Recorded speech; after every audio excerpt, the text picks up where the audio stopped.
Ito pa, ka-coffee. Nagbabanta itong si Robin Padilla. Ito pa ha.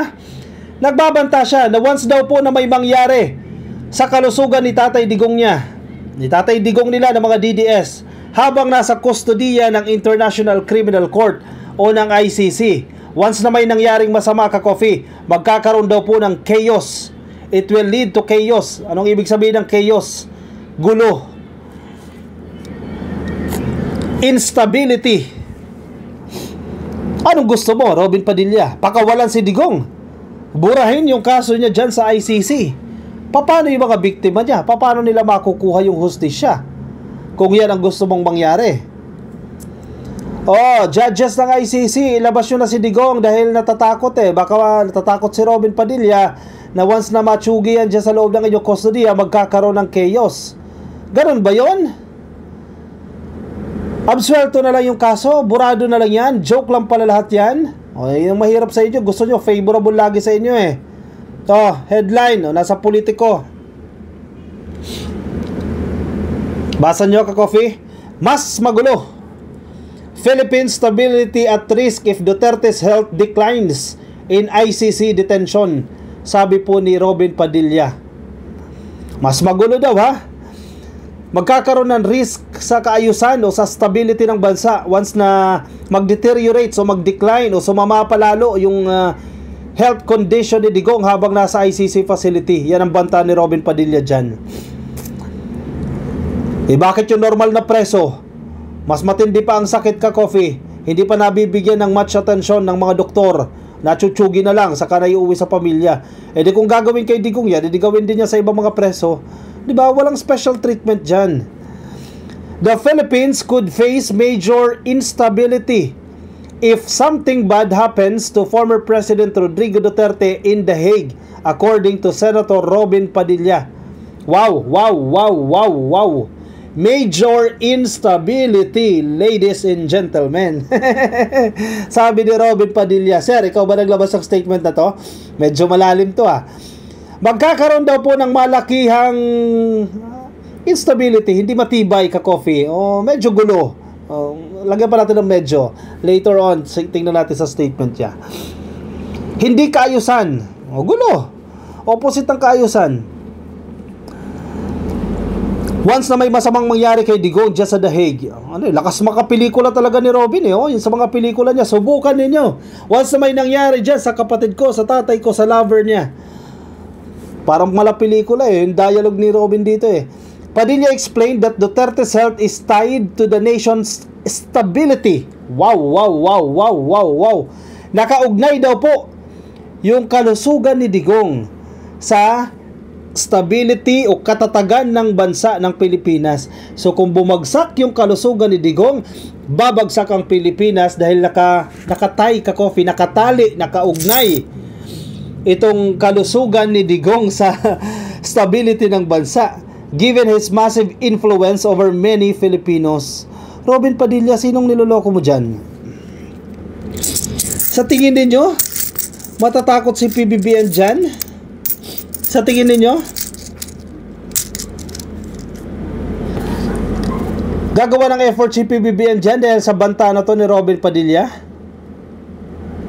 Duterte, who turned 80 on March 28, is currently detained at the ICC in the Netherlands pending a trial on drug war-related charges. That did not stop his supporters as hundreds of thousands of Filipinos celebrate his birthday in a show of solidarity. Ano nangyari? Nag-celebrate kayo ng birthday, ilang araw kayo nag-celebrate? Sabi ni Roque, 5 days daw. Ano nangyari? Nakalaya na ba?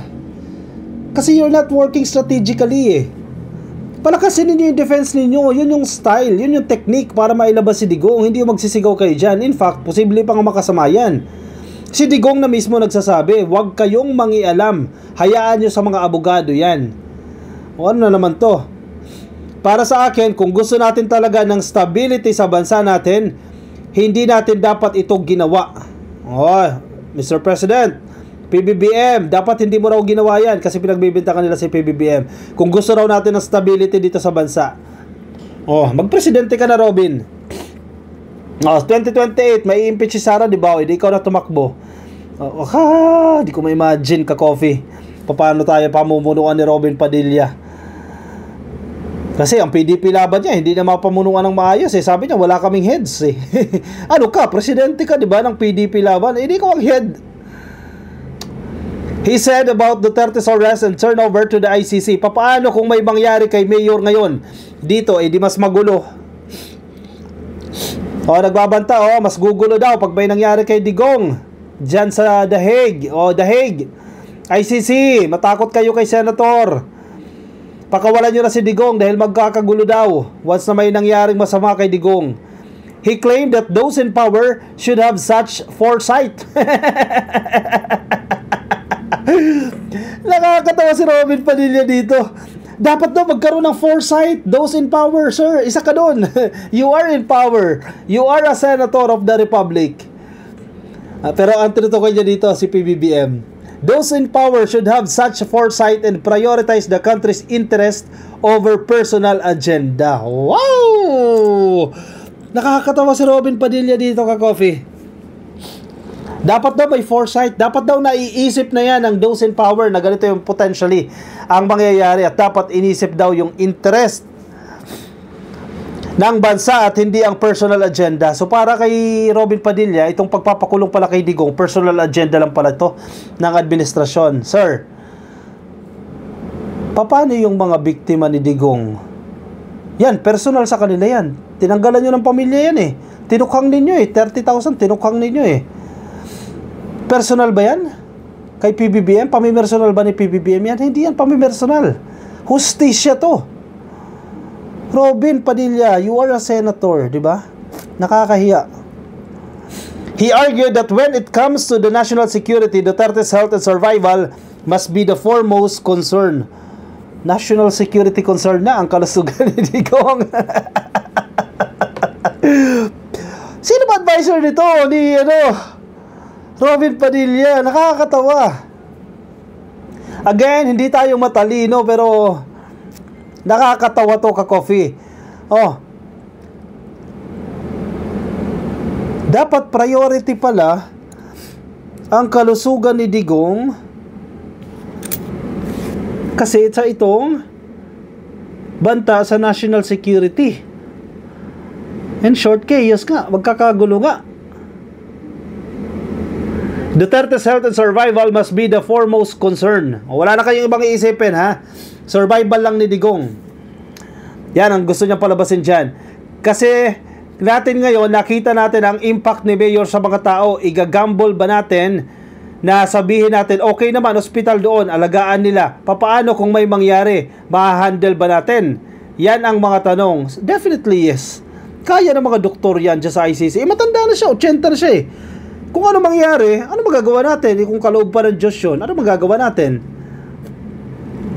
Diba? Naghanap lang kayo ng dahilan para i-justify yung plano ninyong manggulo. Kung meron talaga tayong existing na tinatawag na inaayos ang security ng bansa natin, siguro number 1 yan.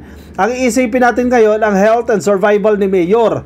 For now, Padilla expressed gratitude to the Dutch government's care of Duterte while in detention. He noted that he was given a medical checkup soon after his arrival in The Hague.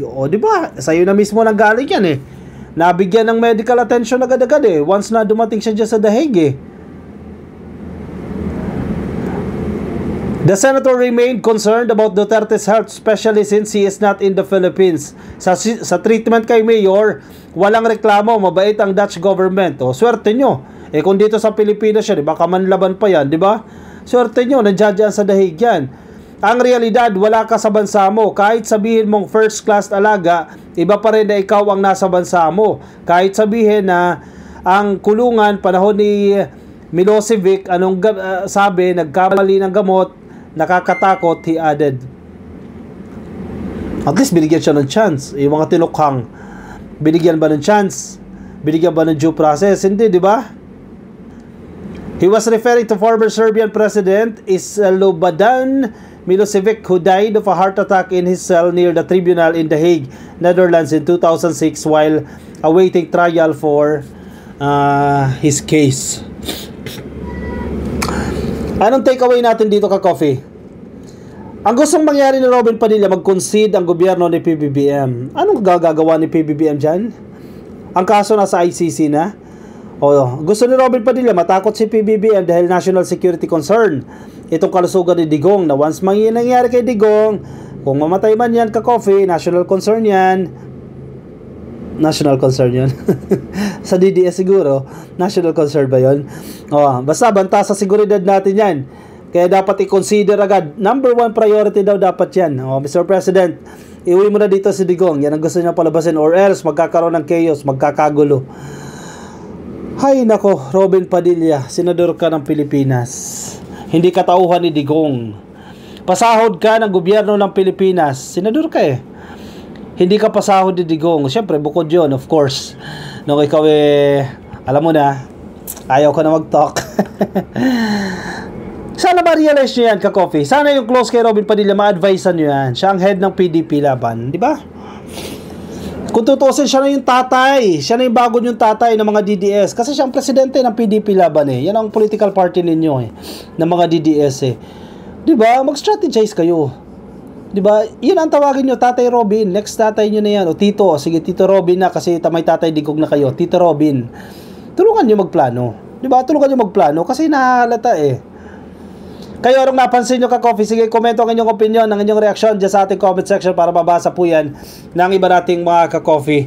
Yung mga nasa Facebook at di pa po naka-follow sa ating Facebook page, please follow and like. Yung mga nasa YouTube, click na po na subscribe and hit the notification icon para updated kayo sa ating mga bagong upload. I'll see you in my next video ka-coffee. Bye-bye.